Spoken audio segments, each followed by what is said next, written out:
The face of the Troy softball program for 21 years, Melanie Davis accumulated a 780, 509, and 4 record and led the Trojans to a pair of conference titles and 1 NCAA regional berth. Davis built the Troy softball program from the ground up and was instrumental in the overhaul of the facility in 2014 that transformed the Troy softball complex into one of the finest collegiate facilities in the country.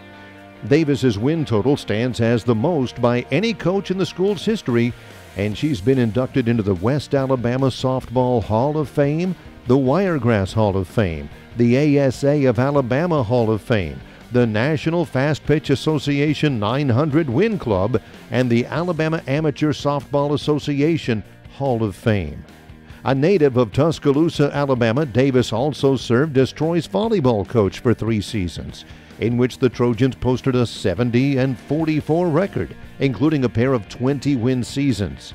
She led the Trojans to an Atlantic Sun regular season championship in 2005 and also swept the season series with Florida State and finished the season ranked number 27 in the National Fast Pitch Coaches Association USA Today Coaches Poll. It didn't take long for Davis to lead the Trojans to the NCAA postseason as Troy won the 1996 Mid-Continent Conference Championship and advanced to the NCAA West Regional in just the 3rd year as a Division I program. Davis, who led the Trojans to 31 or more wins in 18 of her 21 seasons, also served as Troy's senior women's administrator during her tenure. Davis came to Troy following a successful coaching career at Bevel State Community College, where she guided the women's basketball, softball, and volleyball programs. We truly were the Troy University softball family. It wasn't just a job for me, it wasn't just a career for me. One of, if not the greatest blessings of my tenure here at Troy was the numerous student athletes that came to Troy, Alabama, or as we always called it, Troy, America, to play softball and of course volleyball early on as well. The teams of 94 and 95, which were our first 2 years in Division I softball, one of the stories that gets a little bit stronger each time it's told, I think, is when that team started out in 94 at 3 and 5, I called them a bunch of losers, and they decided they were going to prove me wrong, and they did that in great fashion, setting a huge school record at 40 and 13, and then they built on top of that at 52 and 18. One of the greatest blessings of my life was to be born to Gene and LaVon Davis. They instilled in me a tremendous work ethic. They instilled in me a love for mankind, for fellow man, for nature, for animals, for doing the right thing.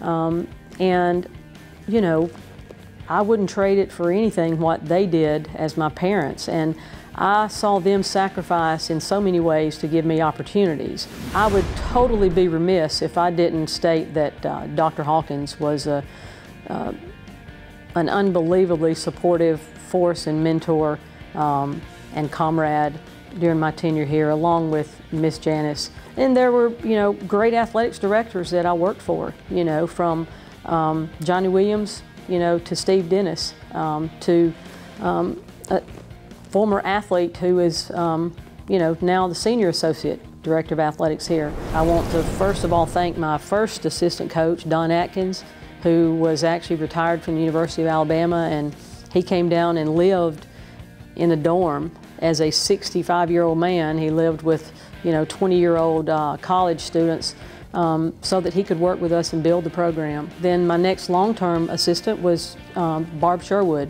You know, she played for me.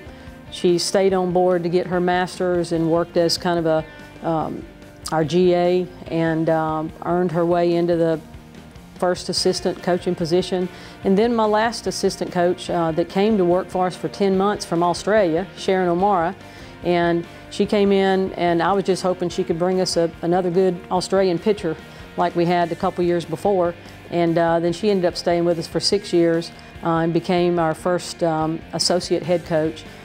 She brought a tremendous work ethic to the program and definitely left her mark on Troy University softball. We had tremendous managers. My very first manager was Marianne Barr. I have to say that she was the equal of an assistant coach. Softball donors weren't easy to find. You know, I remember, and I can't remember which one was the first donor, but it was either Buzz Phillips or Denise Monroe. Then our modern day donors that really helped us have the facility that we have are Mike and Cindy Dodds. This is a bittersweet event for me, primarily because my mother and my brother Todd are not able to be here with us. I am thrilled that my father is here because he is so important to me. But it is my great honor to accept this induction in memory of my mother, my brother, and my precious father who's here with me tonight.